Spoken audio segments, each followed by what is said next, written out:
the country, those in need of some business, tax, or legal help to recover in a bad situation. Jay and Adrian own a bed and breakfast in 1880.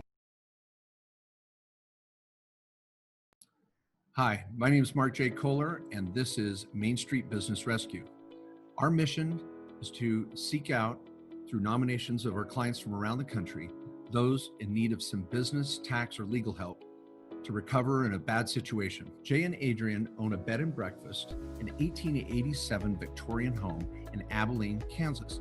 It's been a bed and breakfast since 1992, and over the last 14 years, they've had over 20,000 customers come through and stay at their bed and breakfast.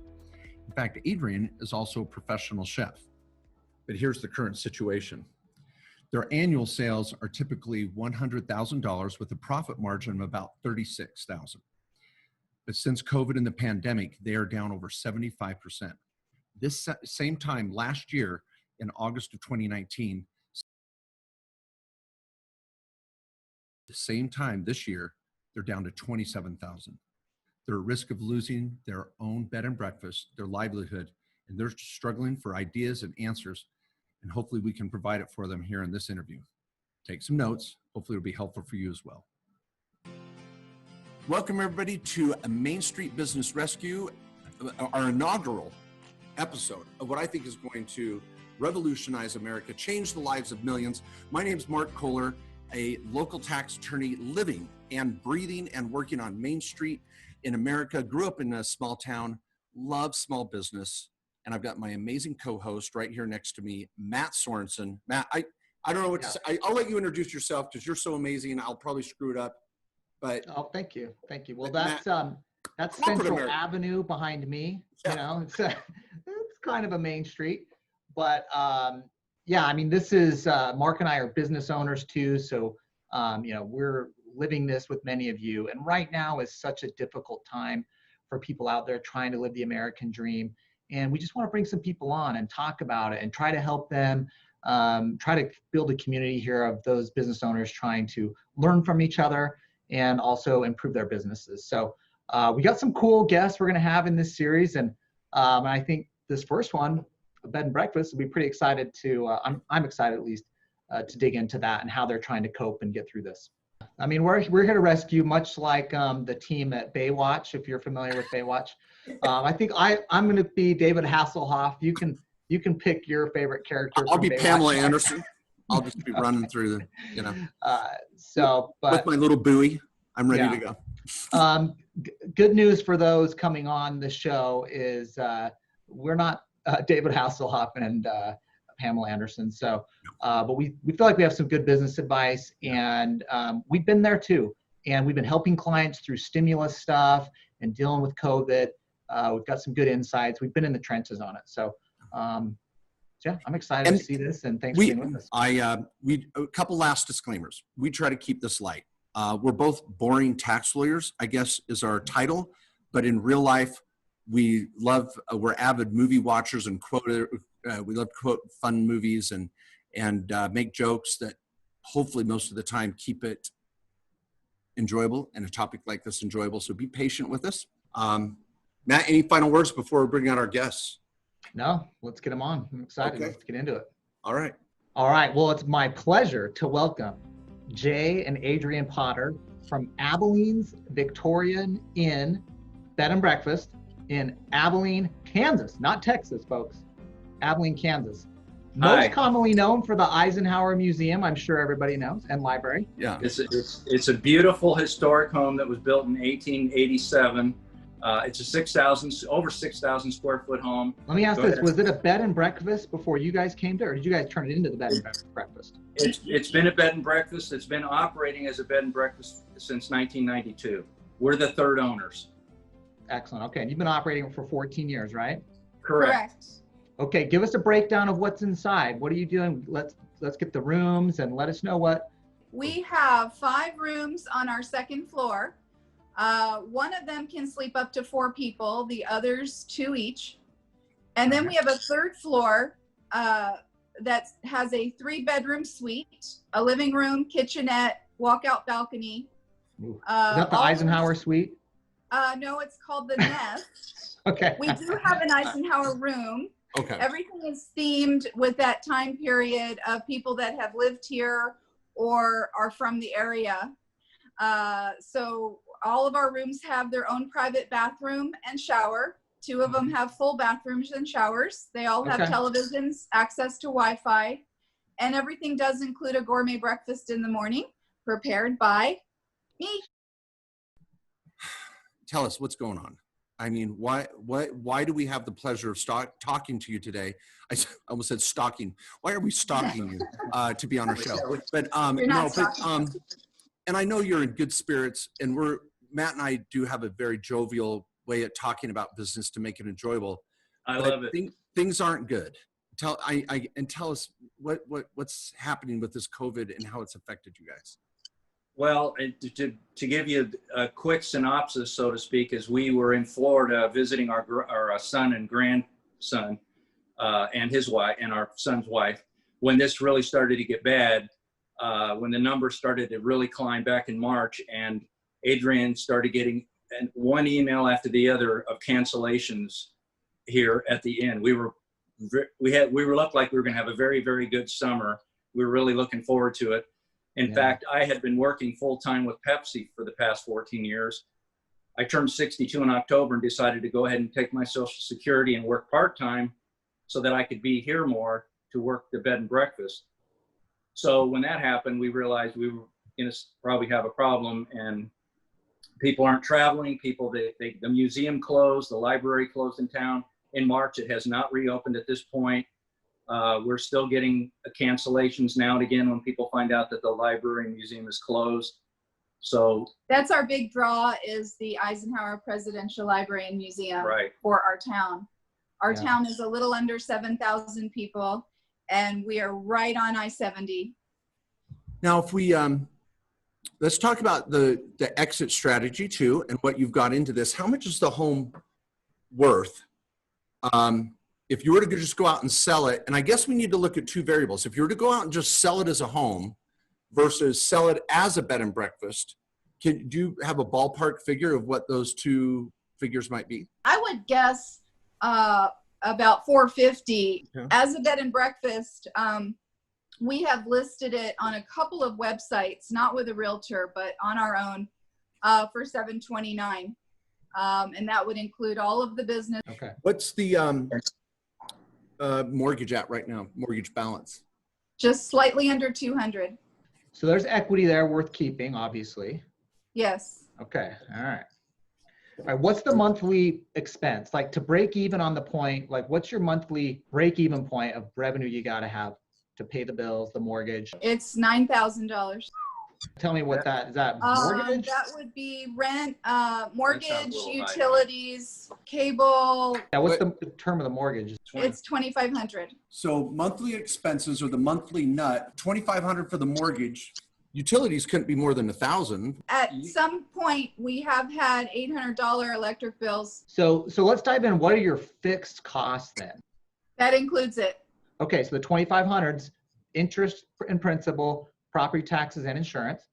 Correct. Okay, and you've got utilities, maybe no more than 1,000. You said 800 would be high.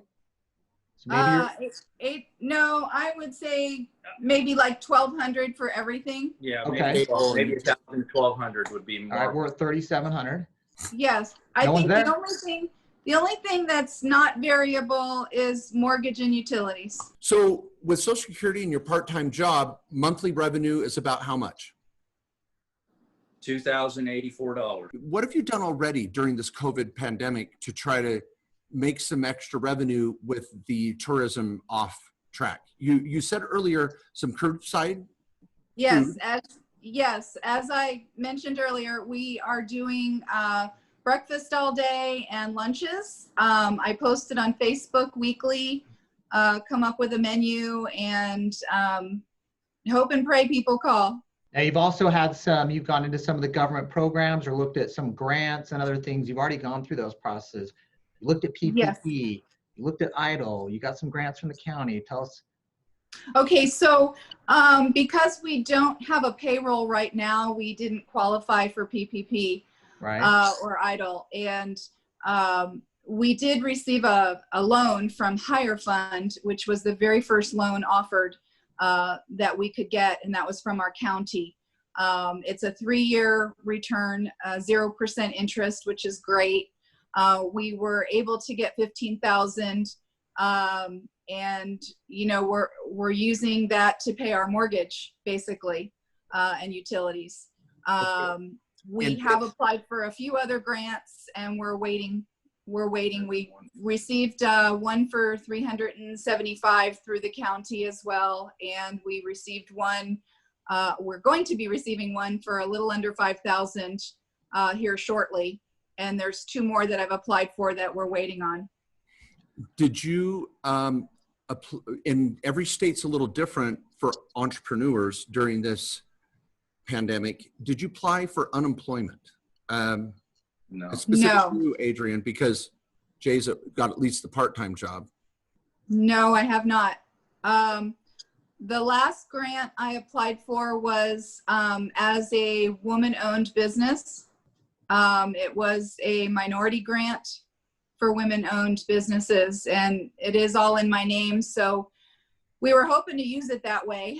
And this has been the only thing that we've been able to use it on so far. Have you started renting out rooms on longer than a nightly basis? Has that been a strategy you've employed this year more than you may have in the past? Yes, we have. We recently had some gentlemen from a company that climb wind turbines, and they were here for 3 months, and it really helped us a lot. Now, I suspect you're not charging your normal nightly rates when you do a room rental for a month. What is it? What is the ratio off your regular rate? Less than 50% of the normal rate. We didn't want to lose them, and we weren't really sure what to charge, but we came up with a $35 a person per day as a rate, and it seemed to work for them. Since the guys left, the revenue for that has paid our mortgage, Really? which, yeah, $2,300 a month is what we brought in just from those long-term renters for the past 3 months, and that's really been a big help. It was 3 guys for a while, so the average monthly rental at about $35 times 30, we're in that $900 range per person per month. Correct. So that so approximately $2,700 made a big difference for a couple months. Yes. So we're looking for other long-term renters. That we've advertised at $800 a month, which is we've advertised our smallest room for single person, but we're open to doing other things. So that's not in stone. All right. Yeah. Now let me ask this about, when you are occupied, let's say you're at 90%. I just want to get like best case scenario, short-term rental, 90%. What's the monthly revenue that you would have? Oh my goodness. What was it? 10, 12 grand. Yeah, 10, 12 grand. Now you said earlier your expenses are $9 grand. Right. That was Like if we had your fixed and variable, you're at like $9 grand. So when it's fully occupied at 90% and good rates, you're bringing about 10 to 12 grand. So your net profit is only a couple $1,000. Okay, so now you've got Mark's explanation here, and we know, of course, a great, you gotta love this tax lawyer CPA combo. We're gonna get that tax turned down to as little as possible taxable income, maybe even a loss, I don't know. But what are you actually taking home? Like there's so many benefits of the business, and you actually are cash flowing this. This is many people rental properties and even a B&B owner. It's like, what are you taking home in a good month? If you had it going nice, what are you actually taking home out of the business? So on an average, I would say our cash flow is about $3,000 a month. Okay. So that's annualized over the year. 36 grand a year you're making. Yes. Okay. Now, because here's part of the question, and this is what I'm getting at by asking it is, what is the value of the business? There's a lot of potential for growth here. There's a lot more food service that can be done. Someone could get a liquor license, many ways that it could grow. And even more in occupancy, if we were at 100% or even 80% all year long, the revenue would be close to 200 instead of 100. So Adrian, let me ask about marketing for a minute. Okay. How do they book? Can they book on your website? Is it simple? Is it easy? Are you blasting it out there on social media? Tell us what you're doing with your website and what's your marketing plan look like right now? Is it word of mouth? Yes. Well, we do have a following of word of mouth. We have a lot of repeat guests, but on our website, we have a booking site called Free to Book. They can book directly on the website, and then I call them back to verify, get their credit card their financial information, talk to them a little bit, dietary needs, and that sort of thing, and guarantee and confirm that way. Being a little old school, we like to talk to people on the phone. So our guarantee is always when I call them back. They are not completely guaranteed unless I talk to them. Now, Free to Book is something you put on your website. So no one's finding that unless they go to your website. It's not like you're on a listing where people go to look for a room. Correct. They're only finding it if they hit your website. Correct. We are on TripAdvisor, which I don't know if you're very familiar with TripAdvisor, Sure, but we don't pay to be on TripAdvisor. It's wonderful because you don't have to pay to be on it. If someone goes in and puts a review for a property, it goes on TripAdvisor. So if you go on TripAdvisor and look up Abilene, Kansas, you will find us, but you cannot book through there. Then you have to go find us on the website, which we actually get quite a few people that do. We ask everyone that checks in or when they call, how did you find out about us? Because we want to know where people are seeing us or hearing about us. And we do get quite a bit of business from TripAdvisor, which is wonderful since. The biggest thing is when they Google hotels, Abilene, Kansas, we pop up. We're on the city site, the county site. We are on several other sites that people might put in. We were on the state site for quite a while. We are all over the internet. And we actually there's a link from the Eisenhower Museum to go to our property so they can find us that way too if they're looking at. So if they're coming to Abilene specifically, they will find us by looking up the Eisenhower Museum, by pulling up Abilene, Kansas website. We're in lodging there. But again, we only book direct.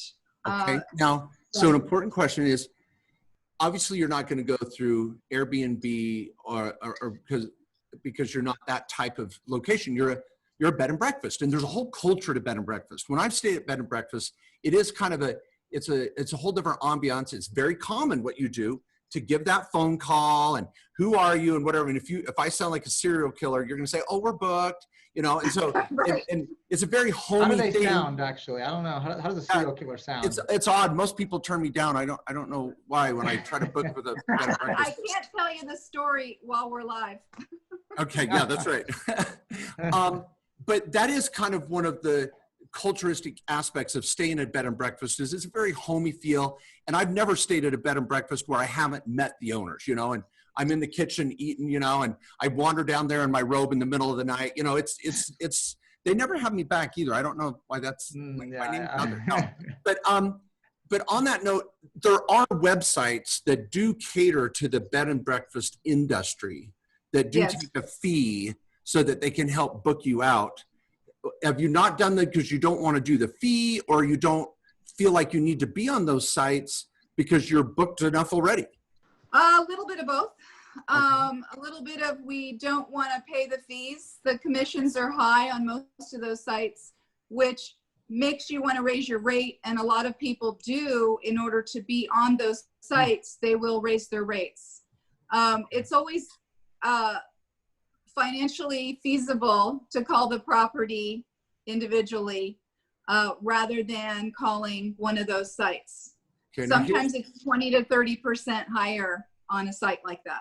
Okay, so now here's the golden question, or we're now going to start getting into the Matt Sorensen, Mark Kohler mindset of analysis here. You said something interesting. Baby. Yeah, that's right, baby. You said just a moment ago, before we asked about your marketing plan, that, our sales could be at 200, but we don't want to have an employee here part-time in the morning helping cook, or we don't need extra help making beds or cleaning. We don't want to do that. We're going to stay at 100 grand. And in the last few years, that's been fine. you're happy-go-lucky, you're building Yeah. equity in the home, you make 36 grand in cash flow, you're living the dream in that bed and breakfast lifestyle. Now comes COVID. Now I would Right. have to feel that in some ways there's a little bit of regret going, darn, if we would have been doing some of those things to create a $200,000 revenue when COVID hit, yeah, we may have been at 80 to 100, but we didn't have that larger infrastructure of revenue so that when COVID hit, we could at least have a baseline that was survivable. Now, because we've chosen that different approach, with COVID hitting, we're below baseline. Is that a fair analysis? Yes. Yeah. So it seems to me like you like the bed and breakfast as a lifestyle. It's a business, but We you do. like the lifestyle of it and you enjoy it. It's almost It's like, very comfortable. yeah, it's a hobby business a little bit, but you're not, a lot of business owners are trying to get every penny out of their business, right? They're trying to squeeze every penny they could out of that bed and breakfast to make it as profitable as possible. You guys approach it like, hey, we want it to just be us. Maybe we get some help here and there, but we want to run it how makes us happy. And we want to have comfort. And we Right. don't want to be hustling all day to Right. scrape every penny of profit out of it. Right. Right. You got it. You hit it right on the head, buddy. You hit it. Okay. We don't want to be greedy. We just want to be comfortable and happy and, not work 20 hours a day. Okay. So, So, Yeah. but now, because, and this is going to be the session that we're now going to turn the corner on, I think in this meeting here, is because of COVID, we're going to have to turn on some of the marketing strategies that we've been able to avoid. yes. Yeah. with lifestyle. Now it's about survival. Yes. Correct. I want to ask, and I'm going to, you live this business more so than Matt and I, but when we get on the phone calls with clients, this is what we're trying to draw out of them because we have regrettably, the luxury of being a step away and from the forest. While you're down in the trees, cutting trees down, trying to survive, we can come in and say, hey, put your axe down. We Right. need to ask you a few questions. What are 4 or 5 of those strategies that you were able to get away not employing before, and now you need to? The liquor license, maybe some more aggressive marketing. I want to More ask food about your service. I want to talk about your dining room and some Yes. things that you could do with your food and turn it in kind of a restaurant type scenario. But before I go down, and I know Matt's got a list, what are some of the things that you're like, Mark, no, you're right. We've been thinking about this. We've got to just do it. What are some of those? I'll chime in one thing. One of the things that we did not want to do was to be on an Airbnb site because of the fact that what you talked about are most people, when they stay at an Airbnb, they want a very cheap room. They don't expect a lot. And that, I'm just speaking generally. So we felt like we weren't the right kind of property for that. So we didn't Pursue it. list ourselves on their site. We now have a room on that site, only one room. And part of the reason for that is the price of the room, because they want you to put on a very, very low price because that's what people are looking for. So we've talked about adding another room and maybe 2 more rooms on the Airbnb, which is the OTA idea that we didn't want to do. Yeah. Airbnb, the good thing about them, I'll say this, is their commission rate is a lot less than like Priceline, Expedia, Or hotels.com, which is hotels.com, through the right? same Yes. company. Right. Yeah, so I have a client that owns some hotels and they hate like the hotels.com and stuff. Right. And they always tell me, don't book through there, man. When you're coming to town, book on our site. Well, I think So- what this client told me that he does is they only set aside a certain amount of rooms available for the other third-party booking sites. And they do it based on what they think they're going to be able to book themselves.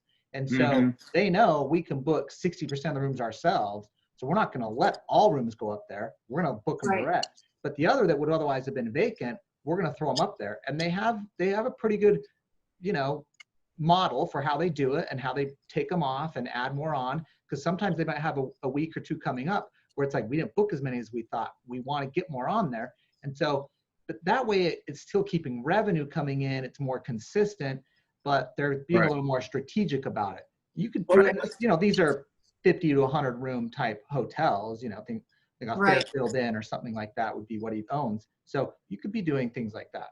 All right. Now, as we go through these strategies, I think before we even go to number 2, 3, or 4 or more, I want to throw this out. Have you developed this year's COVID-affected 2020 marketing plan? Have you sat down and written down even 1 to 2 or 3 pages to create a little marketing plan to respond to this pandemic? No. We have not. We have done a lot of talking, but not writing. We talk a lot. We come up with ideas and strategies, nothing written. And we pray a lot. We pray a lot. And the thing is, because there's 2 of us here, when one of us comes up with an idea, invariably the other person will say, yeah, well, but what if, or, you know, I'm guilty of that a lot. What if? I do the what if a lot, which is not good, but. What I think is key on your marketing plan right now and what you're missing is you need to meet their customers where they're at. When you guys talk about, I mean, you guys are talking about an old school marketing plan. They book on a website, you have to call them. You like that, your customers don't. I know. Nobody books rooms like that anymore. And so you probably have a lot of people going to that site, not booking or stalling out in the process because you have an old school thing. Everyone's used to be able to book fully through on the site. So I think that's a thing that you really want to look to addressing is meeting the customer where they're at, communicating in the way they want to be communicated to, not what the way you like to run the business. Well, in summary, on the marketing plan, what I want to encourage all of you, both of you to do in this next, maybe that was a little Southern reference, y'all, but what I need both of you to do is after this show and with further consultation with a board of advisors, which we're going to recommend as well, is writing pen to paper a real marketing plan. Things that you can do immediately to turn your typically slow season into maybe one of the best slow seasons you've ever had and be ready for even a bigger season next year. Because we've got to get through these winter months and having a written plan. And on this marketing plan, Jay, you said something interesting that one of you is usually the idea person and the other one will shoot it down. I want you to use these ideas as bargaining chips and say, all right, Jay, you've always felt strong about, I'm going to give it to you. Why don't we do a couple of your ideas? I may not be a believer, but let's do it. And then you're going to turn around to Adrian and go, okay, Adrian, you got a couple ideas? Let's fly with it. We need to be more patient with one another and with these ideas. And when we're in the forest, sometimes chopping at those trees, we got to experiment with some new ideas. And it's hard when you're married, let alone let your spouse run with an idea. And now you're business partners, you know, it's tough. Right.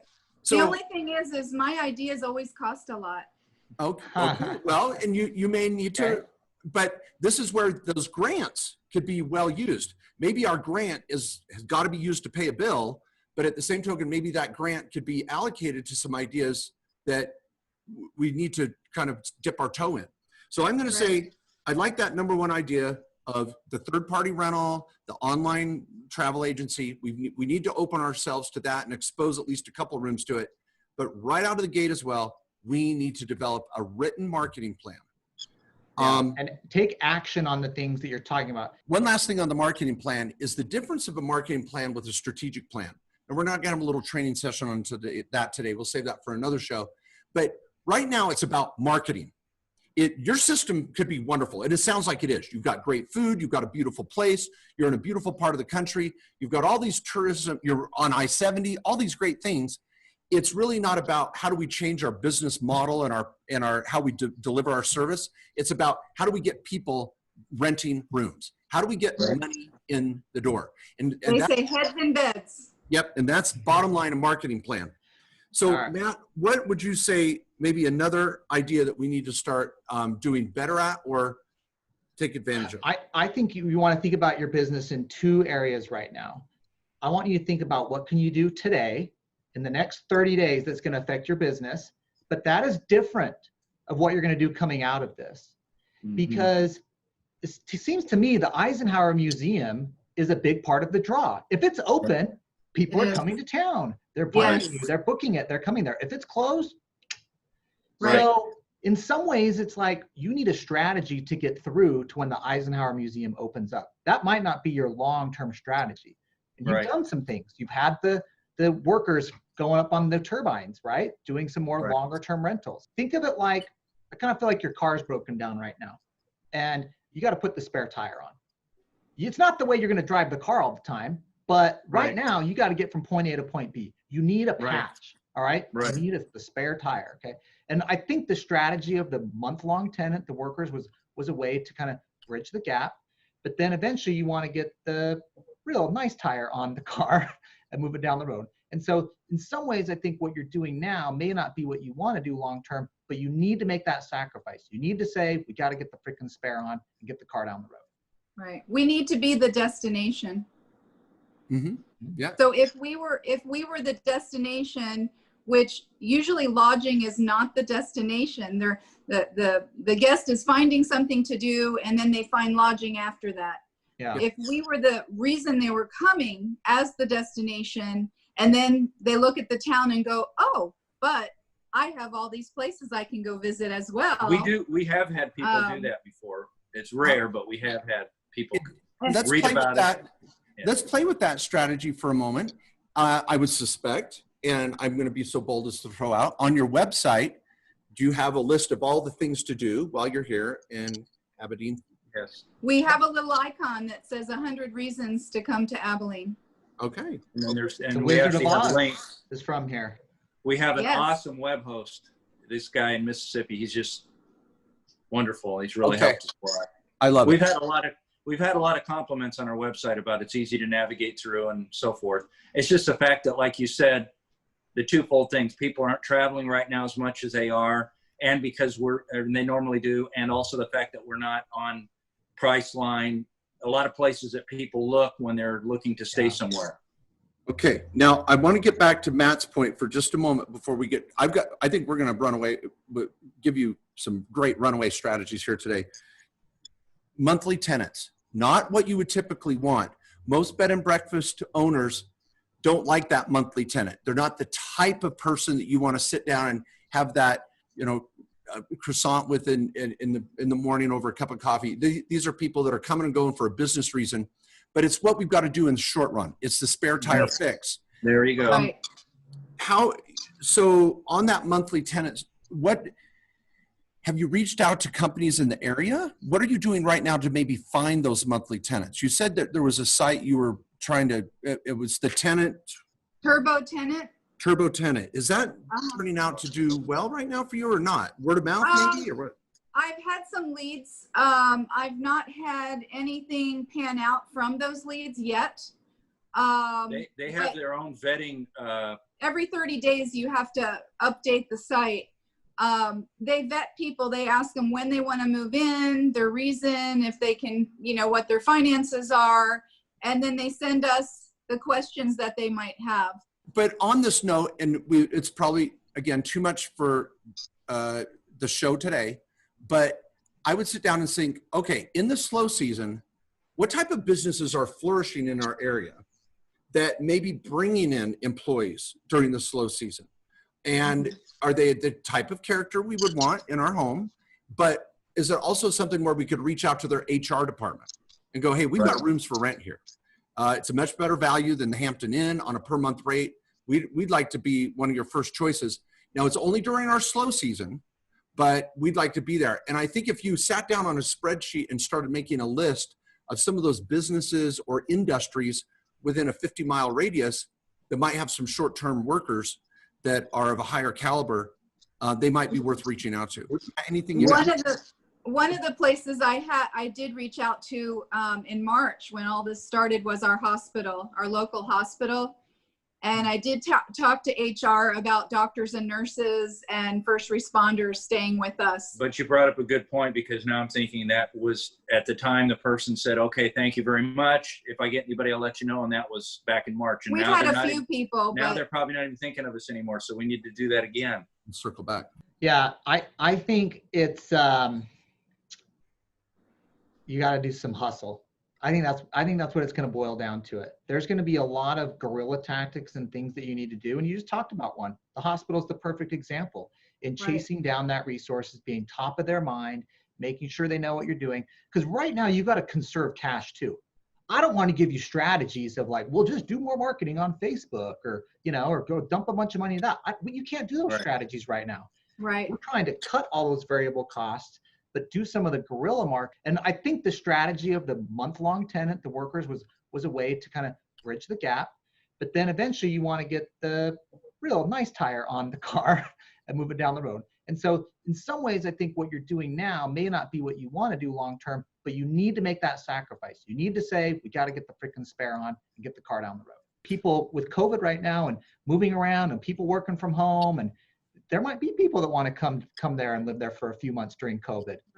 Right. Oh. That's true. Yeah. There you go. Tell us about the cookbook. When did it come out? And obviously the cover tells us a little bit about it. What would you like to say about it?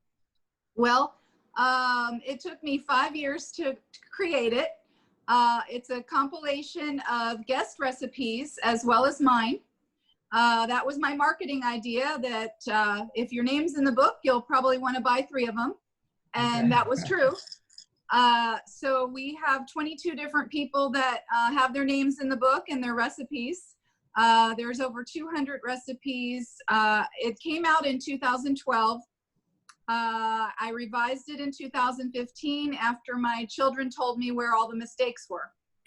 Okay. And What are kids good for? You know? right, they weren't good for proofreading before it was. Yeah. Before, thanks for your help then. Before I sent it to the printer. Thank you. Exactly. Right. And we've sold over 400 of them just out of our little gift shop. We have a small gift shop that's also our office, and we sell about 15 a month just out of our gift shop. And what I do is at breakfast, I'll say, by the way, your breakfast is in our cookbook for sale in the gift shop. The recipes Plug. And they always want to buy it. So it's pretty easy sale. I've not put it on Amazon or any place on the internet. Just selling it out of our little gift shop. All right, So. I'm telling you right now, I was just like, oh, I'm just going to go buy her book right now, as many of our viewers might be wanting to do. We do ship them as well. It is not on Amazon, as you just said. Not yet. We ship it from here. The other thing is I sign it. And people really love a chef's signature. Okay. All right. Now let me throw out a couple tips. I know where you're going with that. Yeah. Yeah, I bet you probably did a little background on Matt and I. So I'm going to throw out a couple thoughts, and I'll let my fellow authors say something. Adrian. First, you got to get this on Amazon right away, and I want a 3rd edition. And while it's slow right now, Jay, you're not going to let her sleep. You're going to get her up at the crack of dawn, and then tuck her into bed at midnight. And I want to see a 3rd edition in the next 2 to 3 weeks on Amazon. And Kindle Direct is fantastic.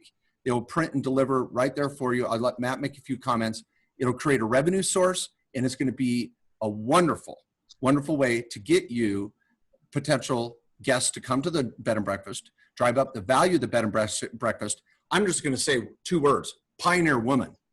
We're going to talk YouTube here in about 3 seconds when I let Matt finish. But we also sell our books hand autographed if you buy it on our site. So if anyone wants to book mine, you can go to markjkohler.com and buy a book right now. I'll sign it, personalize it, yada, yada. But a lot of people want it right now in the middle of the night on Kindle because they're going to be cooking in the morning for a family. Or they need this cookbook immediately. It's going to be on Kindle. Matt, where pick it up? Yeah. Now I know some of your roadblocks. You're thinking, how do I print it? I just my own run here that I keep at the shop. I get a few sales. I don't want to go buy a bunch and stock Amazon. Amazon has figured it out. They made it easy for authors. Okay. It's all online. You get your cover on there. They'll print it on demand. That's how my book is sold on Amazon. And I've sold 25,000 copies there. So I have your book. Okay. Yeah, I know. So, but it's a good marketing tool. It's also good for people to know that even before they come, they could go buy your book, or they've left and they could go and buy your book. It's a revenue stream for you that also is a marketing tool. Yes. But you've already done the hard work in writing the book and putting it together, designing the cover. Now you just got to get it on the mediums that can sell it. And you know what?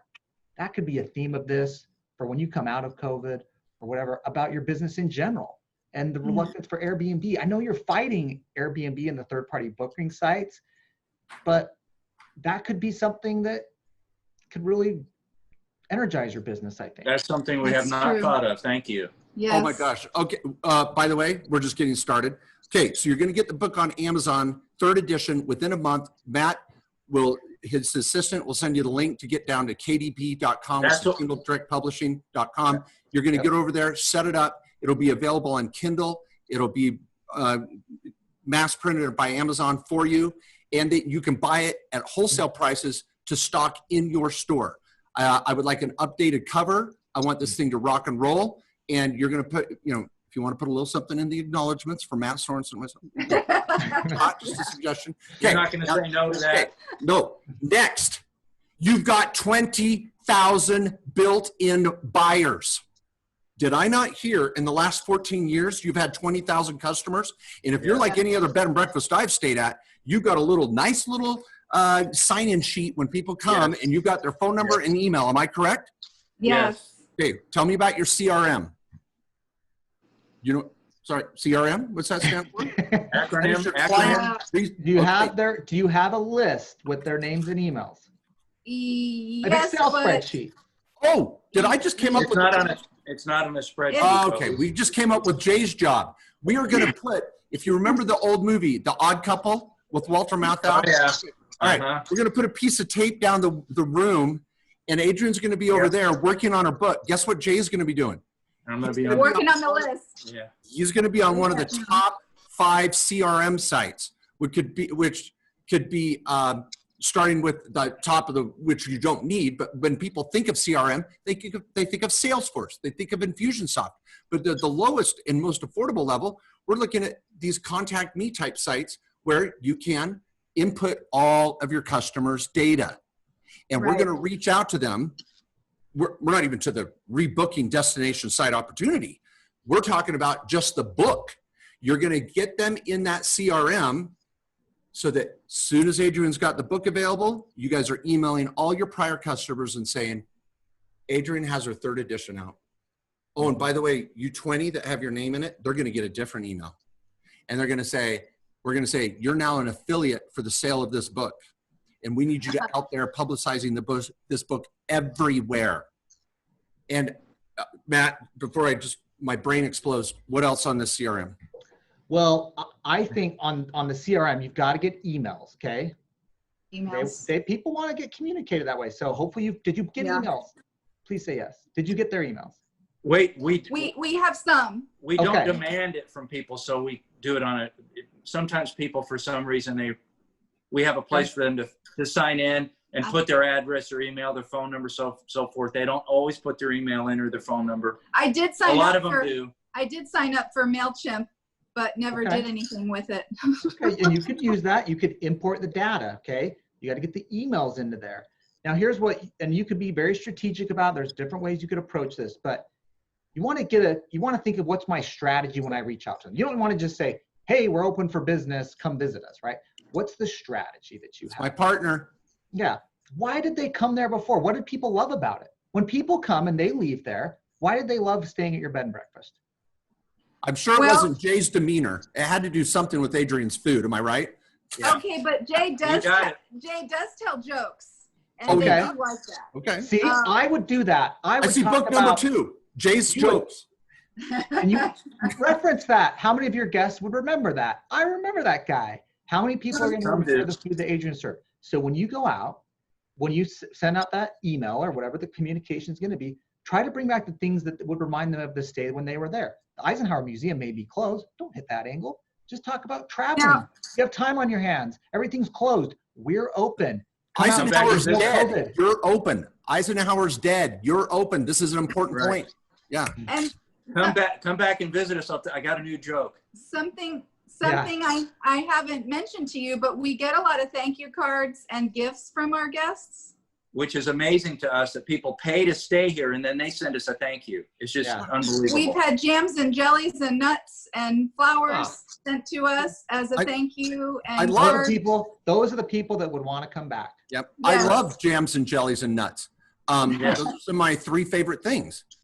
Okay, now we're just scratching the surface because I'm not kidding. While Adrian's updating her book for the newest edition, Jay is working on the CRM. Now that you're going to get very familiar with that.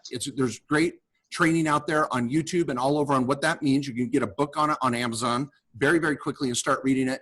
One of our clients that is literally a personal client of ours and has a very affordable CRM is All Clients, allclients.com.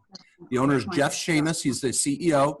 It's a very friendly website that allows you to take signups to get maybe the, oh, did I just hear newsletter and recipe of the month? Yes, I did. So you're going to get people signing up for Adrian's recipe of the week, recipe of the month. And Adrian's going to start publicizing this, and it's going to be on your website. And you're going to get your client list of prior guests and followers of Adrian's cookbook. And Adrian's the bed and breakfast queen. She is going to be out there branding herself. I don't know what it is, and you're going to get to choose that. But think of Pioneer Woman. I'm not kidding. She is fantastic. And you want to be the brand of, man, because it's true. When I stay at a bed and breakfast, the food is always phenomenal. Well, you want a top of mind awareness. It's called TOMA. When I think of bed and breakfast and I think of food, I think of Adrian. And that's what we want to be doing. And so You're going to start your newsletter. You're going to start your book. And Jay's going to be over there emailing everybody in very strategic ways. I love what Matt said. You're going to have good reasons to reach out to people. You don't want to end up in their spam. You don't want them sending them nasty emails going, I hate your jokes, Jay. You're going to be sending them wonderful, characterful, crafted emails. Okay. Leads us to your YouTube channel. Oh my gosh. Okay. You know, I have thought about that. I have thought about cooking classes. She's actually done a few here. I've done a few cooking classes, but I've thought about YouTube videos of me making breakfast, of teaching. We're coming to cooking classes. It's already on my list. But YouTube is worldwide. Matt, go ahead. Right now, and this is, you can't control the Eisenhower Museum, right? That's going to open up whenever it's going to open up. But let's think of what you can do and get people there regardless of whether the Eisenhower Museum is open. Remember, you can't control the wave, but you can control the surfboard. You know, one of my There you go. There you go. I like that. All right. So Newport Beach. here's what we can do. Get an experience. Have it on the site to say, come stay with us. Bring your friends. Maybe it's a girls' weekend, a family retreat. You're going to book multiple rooms, and we're going to have an experience. We're going to do some cooking classes. You're going to come in the kitchen with me. You're going to have a video like Mark talked about. You're going to get some of your friends to go over there and make it look like this is what you do when you do this experience. And you love that, right? You love cooking for people and talk with them. You did it for free for the people staying there. And here's the beauty of this. My wife and I have done some of these cooking classes in people's homes, and they're a lot of fun because when I've stayed at a bed and breakfast, you get up in the morning, you have your great breakfast, you get in the car, you tour around, you maybe even go have lunch, a little cafe, and then you get back and you're at the bed and breakfast with nothing to do. And Jay's jokes are only going to last so long. So I'm going to say at 4 o'clock for $50 a person, they get to help with a cooking class and enjoy the meal that they help prepare and learn. And so they're going to be back at 4 o'clock for a cooking class. And then they go back and get dressed up and come back for dinner after they help prepare the bulk of the meal. So they're going to taste it, Then they get to go for a walk. They get to go for a little hike and then come back, and Adrian takes it to the next level and they have dinner. Dinner is included with the cooking class. Oh, and a complimentary copy of my book, may you. So you're going to be bringing all this together in what Matt just put together, a wonderful deal. Now you're a destination experience. Okay. Now the YouTube channel. Love it. I'm writing all this down. Okay, and I Don't take shorthand. Okay, now, so if we do all that and we're successful, we may not want to move. Oh yeah, we will. That's right. Now here is the other thing, because what you're doing is and let's just step back for a minute. We need to make some money right now to pay the bills. We need to make some money that you can be making money while you're asleep at night, selling books and videos and online material regarding your cooking. We also want to make sure that in the off seasons, we're creating more revenue. But you know what the biggest reason why is? The value of a bed and breakfast home is directly tied to its revenue. And if you want to sell this thing for more than 700 grand, you got to get your butts in gear and start creating the revenue. So you're going to have an exit strategy at 700K, not 500K.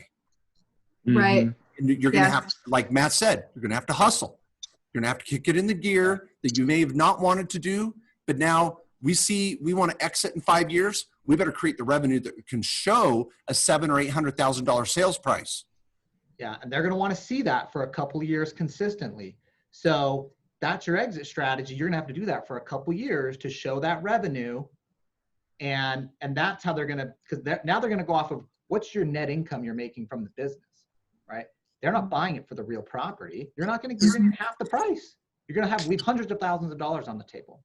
Yep. So once you have that, you're going to have a 2-year track record in the sale of a business. Now I know what's going on here too. And I'm going to, because I've done this long enough and you guys have been so patient with Matt and I getting excited. We don't want to be talking down to you or being rude. You're not. I know what's going on through your head. Mark, we've already said it 9 times on the show. We are old school. I don't even know how to start a YouTube channel, let alone shoot video that people would want to watch. So here's the recommendation here. Is we're going to talk about some other ways to generate revenue. You're going to be paying the bills, living on top ramen, and I need some of that grant money to go to a local college student. Now, there's probably 5 colleges within 40 miles. Am I right? Probably a community college as well as something else, right? There's 2. Oh, there might be more within 40 miles. Okay, maybe within 40. You're going to call. I'm not kidding. One of the phone calls you're going to make in your homework is to the local college and talk to the marketing department chair or his or her secretary or administrative assistant. And you're going to say, I'm a local bed and breakfast. I need a marketing student that's looking for an internship that knows social media. Most of these colleges are requiring even a paid or unpaid internship before graduation. You're going to call the marketing department and go, can I interview just 2 or 3 students? Can you send them my way? And you're going to bring them over and you're going to put one of them in charge of your social media and your YouTube channel. They need to have YouTube experience. Also, when you get into the marketing department, most of them have a film class. And you want to drive down, get in the freaking car and drive down to the college and say, when's your next class? Well, we're doing it all on Zoom right now. Fine, I'll be there. Zoom me in. And you say, hey, film students, I need some help launching my YouTube channel because here's what you're going to do. You may say, well, Mark, what am I going to shoot video of? Oh, Matt made a good one. You're going to shoot the video of the cooking class. You're also going to shoot a video of every recipe. Ooh. That's what the Pioneer Woman does. That's what she does. And there's special cameras on tripods that can go over a cutting board, that can go over the cooktop. They're very, very affordable. Get on Amazon, and you can do cooking video tripod. And there's very affordable tripods. You're going to get an affordable used camera on Craigslist, and you're going to get this student that's going to be a very affordable, and you're going to pay for them with your grant. This isn't your guys' expertise. You're going to let some students help you. And are you going to make some mistakes along the way? Yes. Yep. And you're going to hire the wrong person once in a while. That's okay. Yep.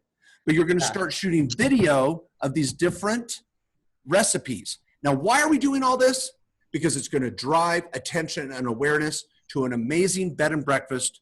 But all of this video and all of this attention on your cooking and your cook is going to bring now local cooking classes together and dining. I'm going to shut up, let Matt talk, but I'm just going to set. How many people can you seat in your dining room? 20. Oh my gosh. Are you kidding me? Did I not just hear a lot of restaurant? Right there. Okay, back up just a second. But not during COVID. Right, I was just going to say that. We couldn't do that now. They'd be way too close. We couldn't do it. We have ordinances about that actually, so. Okay. But I also have a video on my website. You know what? You're not gonna open up next week and get 20 people in there anyways. If right. you did this in a month and you get this rolled out, you might have, or let's say a couple weeks, you might get a group of 4 people that pop in for it. You could do that, right? And let me confirm, I don't know about all the different ordinances around the country, but you could still have the restaurant open as long as there's 6 feet or greater distance. Could you not have 3 couples come for dinner? Yes, we could. Okay, Matt. That's how we do the breakfast and now. Sometimes they're not even in the dining room; they're in the parlor. Okay. Here's the thing small too. Tables. Yeah. Worry about those problems when they hit. You know what I mean? Like you might have a 50% occupancy limit, right? So until you have 10 people, don't even worry about that rule yet, right? Right. Who cares? I know I can get 20. Let's worry about that one when we hit it. But I think too. Here's the thing. I think this could be overwhelming, right? Mark's like, have a YouTube channel, get a ton of classes. And you're probably thinking, I don't even know what my first video would be. Just cook, okay? Cook your favorite meal. And if you can talk about it, have some passion about it, people will like it. And even if you use an iPhone, I don't care. You use an iPhone to do your first couple videos if you need to. Just get used to it. They're not going to be great. The first videos are great. Yeah. You're not going to shoot 20 videos in the next 20 days. I'm just saying next time you cook that recipe, you go, oh, I'm going to call my best friend or my college student at $10 to $15 to $20 an hour to come over and video me while I cook that meal. If they're any worth their salt in their film class at college, they'll be able to break it down into a 30-minute video, and then you can post it on your YouTube channel just once in a while. But you start to build, all the videos that I have Mark Kohler on YouTube, I started them 15 years ago. Wow. You just start slowly but surely. Now, I'm going to just cut to it because we're running out of time here. This food opportunity is huge because now you can start having a dining experience for the locals in the area that's COVID friendly. We only allow for 6 people for an intimate dinner at night. Are you sick of eating at home? Yes. Would you like an intimate dining experience at candlelight with more than 10 feet from the next person? Yeah, yes. With a professionally trained chef. How many professionally trained chefs are there in Abilene? I like it. And then 0. there you go. And, no, there's one other. There's one other. Sorry. Okay. And then you're going to say, as they leave, with a nice little envelope saying 10% off your next getaway romantic night here at the Victorian Inn. And here's a free mug. And here's a free cookbook. Right. And by the way, did you see we're starting our next round of cooking classes next month? Would you like to be a part of that? Oh, and let me just drop the C word. Catering. Okay. Can I just get that go? Hey, I'm sorry. Did you say that you were rolling in cash over there and you didn't need to do something you hate doing? Oh, I'm sorry. You're okay. You've got 10 grand a month. No, you're going to buck up and do some catering once in a while of the menu items you want to do. And you're going to start just picking and choosing the catering you like. Because I know catering is a pain in the butt. And it's not fun sometimes. But when you can choose the type of event, the type of food, and load up the car and send Jay out, it's okay. Jay's going to show up and serve it, not you. It's all right, Adrian. You can handle it. Okay. And then I get the tip, right? But I just want to say this. Sometimes in life, we have to circle the wagons. And we're going to have to do some work that we don't typically want to do. Right. But it can open up doors, connections, and friendships and strategies that could make life much easier when you turn the corner and come out of this. Yeah. I know it sucks. Well, that's what you're so wonderful at, coming up with all these ideas that we would probably never have thought of. So we got them written down. I'm sure there's more that you'll have. Yeah. So we appreciate it very much.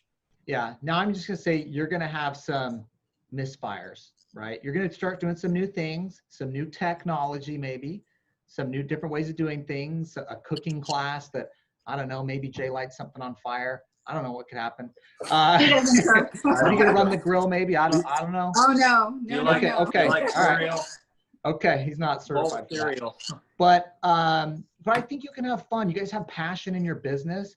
You love people. If there's people in your bed and breakfast, I think you guys are successful. And that's what makes you guys happy. And I think that'll be the secret to coming out of this, being successful. I liked how you said it. And I don't know if it's an industry slogan or what, that heads in beds, people in the B&B, you guys interacting and getting to meet the people. That's why you started this business in the beginning. Right. Right. Yes. Well, we appreciate you giving us a little bit of your time to allow us to, and I know you've been very respectful and quiet and just like smiling while we've come up with ideas that you particularly hate or like or not or whatever. You've been so kind to us to let us brainstorm. We'll shoot a conclusion for this show. We're hoping that many people find that Main Street, Business Rescue is trying to help people get back on top, get back on their feet. So please share this with other friends and family. You guys, absolutely. You guys are great. It's been a lot of things. Like I said, we would have never thought of half of these things you get. That's why people like you are so much needed so much to help small businesses We appreciate it. Before I forget, I feel like I need to say this too, and for many of our listeners out there, having a small business is hard. It's extremely rewarding and wonderful. I love it. It's a part of my DNA. Awesome. But being married and having a small business is tough because you hope your spouse is understanding of the demands of the business and all that. You want to know what's even the third hardest? The hardest of all is being partners with your spouse in a business. And it's tough. And I want to challenge both of you here, just as your, anointed marriage counselor for the moment, is as you try these new ideas, as one of you may be working harder one night than another, or one weekend, another one of you works harder, it's not a competition. You both are vested in this. And some days one of you is going to work harder than the other. One of you might have a more emotional day than the other. And some of the ideas may be great. One spouse has a great idea. The other one of you has a bad idea. Be patient. Don't beat each other up. Remember that what's most important is that you're in this together.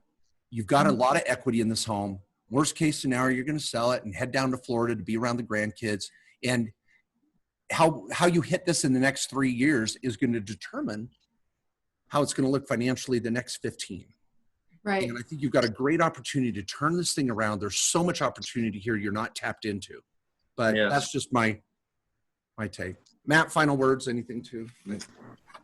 Yeah, no, I want to thank you guys for coming on. It's tough bearing your souls and like your business. Everyone wants to be private about it. I can't tell you how many people are going to learn from you guys and being open about your business. People who want to start a B&B could really watch this and learn a lot from you guys too. So thanks for coming on and sharing your story. We really appreciate it. We appreciate it. And our story is ongoing because we still have a business plan to own and operate a hotel and a breakfast lunch cafe on a beach somewhere for retirement. So we're going to press on and work our little hands silly. I'd love it. Yeah. Cocktail, you'll be out there. Jay's flipping drinks around, he and Tom Cruise just working the bar at the, I know that movie. I know exactly what you're talking about. I've already thought of breakfast happy hour. There you go. And Adrian's out there, making omelets, the omelet station. Jay's running the bar. I can already see it. The Caribbean, St. Croix, I'll be there. Give me a call. As long as I can hear the waves crash on the beach, I'll be fine. Yeah. We'll get one close to wherever the beach. Don't worry. It doesn't matter where it is. Thank you so much for your time. Thank you guys. Thank you very much. Appreciate it. We'll see you. Okay, bye-bye. Thank you. Bye-bye. Thank you. Bye-bye.